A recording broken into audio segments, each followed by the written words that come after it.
दोस्तों नमस्कार। दोस्तों आज हम आपको ऐसी सच्ची कहानी, ऐसी सच्ची घटना बताएँगे जो अभी हाल ही में कल दिल्ली में ऐसी घटना घटी है। 23 तारीख को 23 नवंबर 2024 को और ताज़ा घटना है। इस घटना का ताल्लुकात बुलंदशहर से भी है, एटा से भी है। दोस्तों एक होनहार बच्चा था और जिसको एक पढ़ने का शौक था और क्लास में बहुत होशियार था। उसको आईपीएस बनने की ललक थी, तो वो पढ़ाई करते-करते उसके घर में उसके पिता नहीं थे। उसके पिता का साया हट गया था। उसका एक बड़ा भाई था जो पैरों से पाइज था।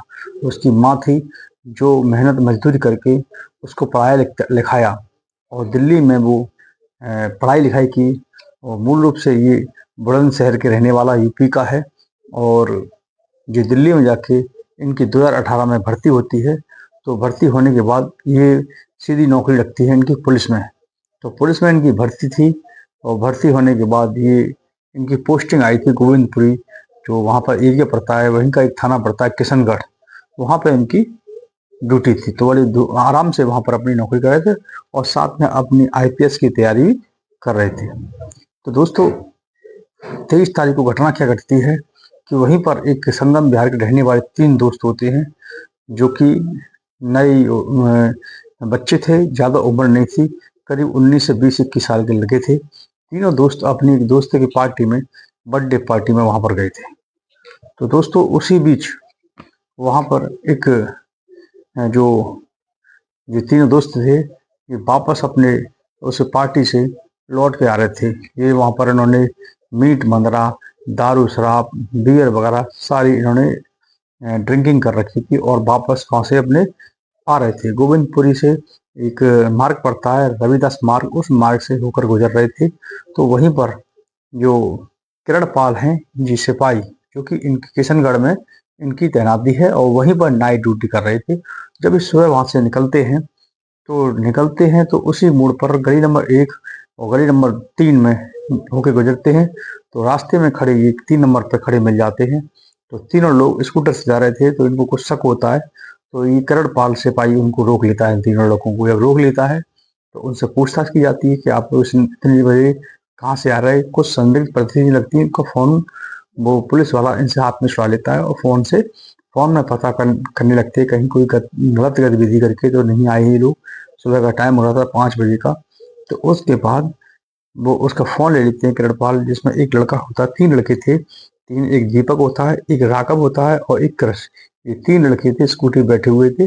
वहीं पास की दुकान से इन्होंने एक सिगरेट भी लेते हैं खोखे से और वो वहाँ से गुजरने लगते हैं। तभी इनका फ़ोन वो चेक करने के लिए छुड़ा लेते हैं और चेक कर रहे थे। इतने में उसने 2-3 से 3 बार उस राघव ने फ़ोन अपना माँगा, लेकिन जो किरणपाल हैं सिपाही, वो फ़ोन को चेक कर रहे थे, लेकिन इतने गुस्सा आता है उसको और गुस्से में उनके ऊपर ताबड़तोड़ तरीके से उनके ऊपर चाकुओं से वार कर देता है।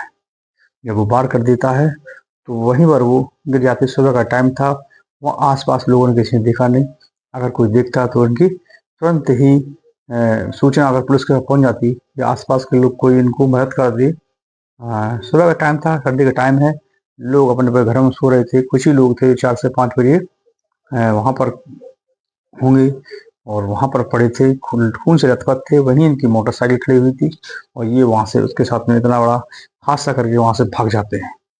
ये किसी को बताते भी नहीं हैं और उसके बाद वहाँ पर काफ़ी समय हो जाता है। तो लोग वहाँ से आते गुजरते हैं, तब देखते हैं कि पुलिस वाला कोई उल्टे मुँह पड़ा हुआ है, खून से लथपथ है।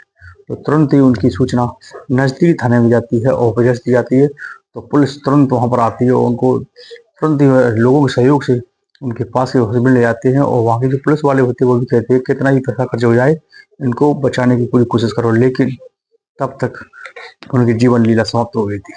एक ऐसा बच्चा, ऐसा होनहार जो दिल्ली पुलिस में भर्ती हुआ था, ऊपर से पिता का साया हाथ उठ गया था और अपने परिवार को पाल पोष कर बड़ी गरीबी से निकल कर आगे आया था और उसके साथ में इन 3 लड़कों ने नए डॉन बनने के चक्कर में उसकी जान ले ली। दोस्तों फिर क्या होता है, जैसे ही पुलिस को इसकी पूरी जानकारी प्राप्त होती है, वो अपनी खोज में लग जाती है कि ऐसा बड़ा हादसा किसने किया, क्यों हुआ, क्या कारण रहा।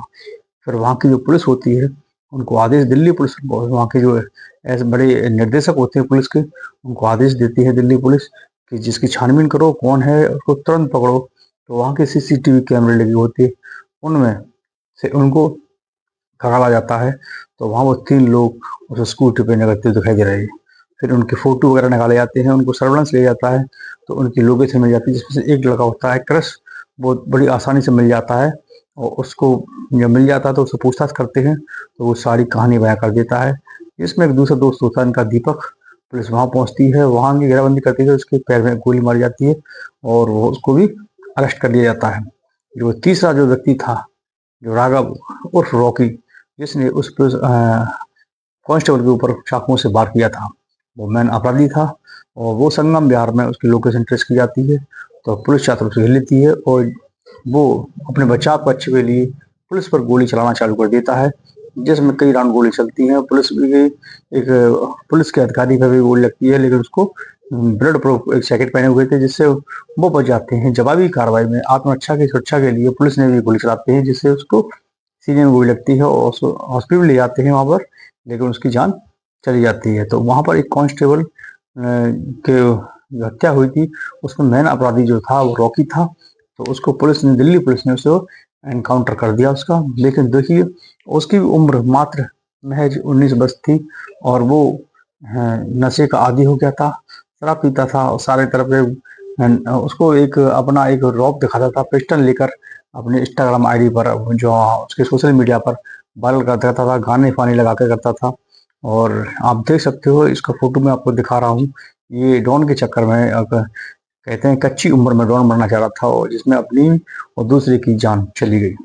दोस्तों, ऐसे नादान जो लोग होते हैं, कितना बड़ा कदम उठा बैठते हैं, जिसमें ये नहीं दिखते हैं कि हम क्या कर रहे हैं, क्या नहीं कर रहे हैं, और अपने शौक के चक्कर, अपने इसे दिखावे के चक्कर में अपनी भी जान गंवाते हैं और साथ में दूसरे लोगों की भी ले बैठते हैं। तो कहानी बताने का और बताने का, समझाने का यही हमारा उद्देश्य था कि ऐसे लोगों से हमेशा सतर्क रहना चाहिए और ऐसे लोगों पर कड़ी से कड़ी पहले से ही नकेल कसी जाए, तो ऐसी वारदातें ना हो सके। तो अगर आपको हमारा वीडियो अच्छा लगा हो तो हमारे वीडियो को लाइक, सब्सक्राइब अवश्य करें चैनल को, और वीडियो अच्छा लगा हो तो उसको आगे शेयर भी करें। कल फिर मिलते हैं, तब तक जय हिंद।